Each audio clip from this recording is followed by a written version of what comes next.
waxa uu ka dhacay magaalada Baydhabo wariyay Nabshir Mandela ayaa faafahinta warkaasi Baydhabo inooga soo diray munaasabadani oo ahayd mid markaas lagu soo bandhigayay waxqabadka hay'adda DDG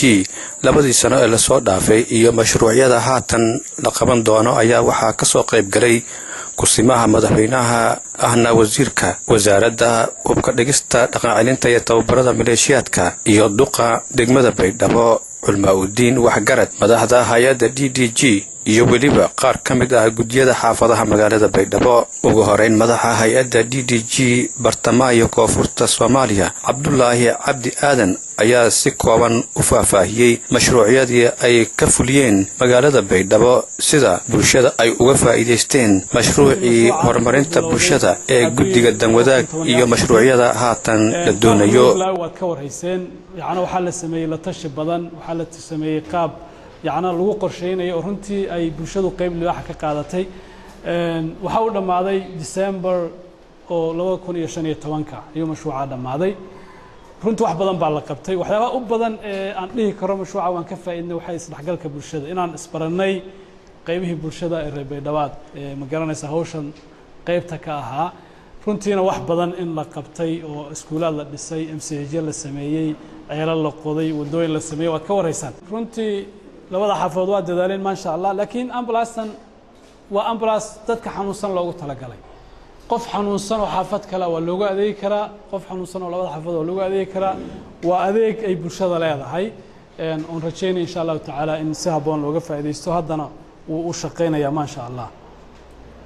waa iskuulka isha iyo bardaale waa iskuulka noo dhiman baan filayaa inuu waa shaqeeyay ardayda waa la diiwaan galiyay laakiin qalab baa ka dhiman sida hadda wasiirka iyo gudoomiyaha degmada aan ka wada hadlaynay waana la soconaa inuusan qalab lahayn kaas iskuulka waa bari horseed qalab waan siinay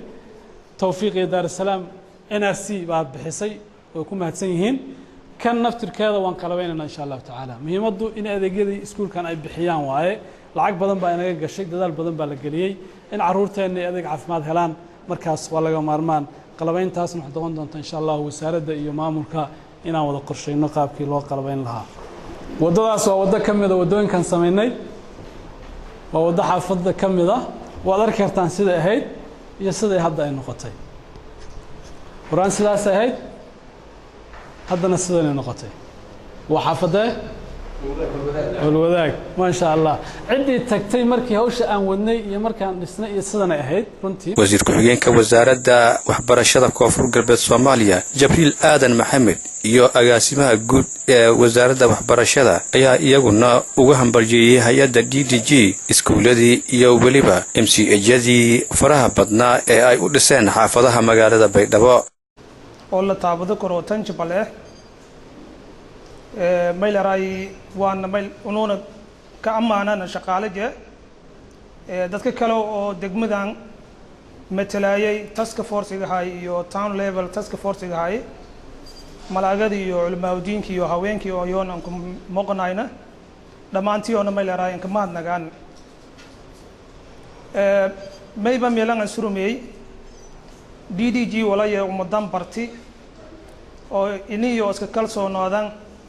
walna iska darsada koraan walna dhisada koraan runtii taasu walaal la weydiiyay umad kastan iyo hoob iska tiirsanto iyo wal qobsata iyana horumar diiri korto DDG markii baahida iyo aragti bulshadiina bandhigtay bulshadiina tiro dhowr qofas ku aruuriyeen may baasheenana maskax oo umadan la kaga koro waayo wal badan oo meel eraay baahida meel necessary gaayta markaas primary gaayta yaa doordeen ceelal wala baahnay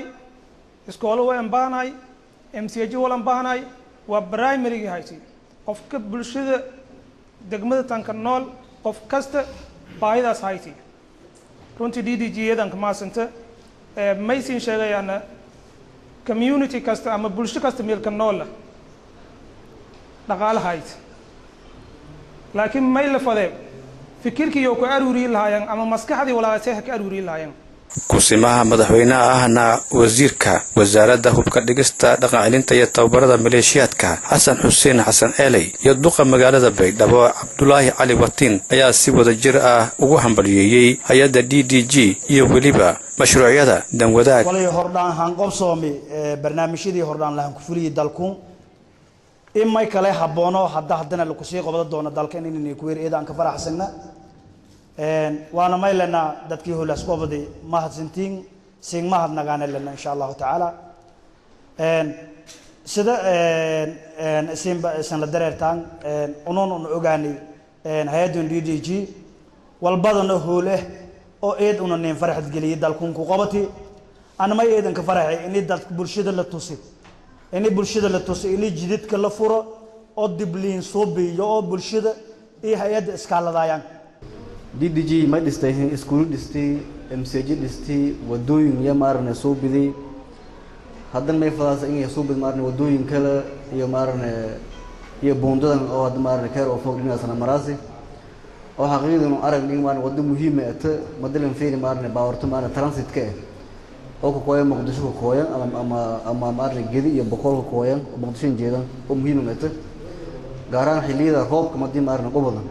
مهمة مارن إيدي هذا soo bandhigista hay'adda DDG ay maanta ay soo bandhigtay waxqabadkii labadii sano la soo dhaafay ayaa waxa ay ku soo beegmaysaa xilli mashruucyo hor leh ay markaasi ku guda jirto in ay ka fuliso magaalada Baydhabo. Abshir Maxamed Nuur Mandela, Royal TV, Baydhabo.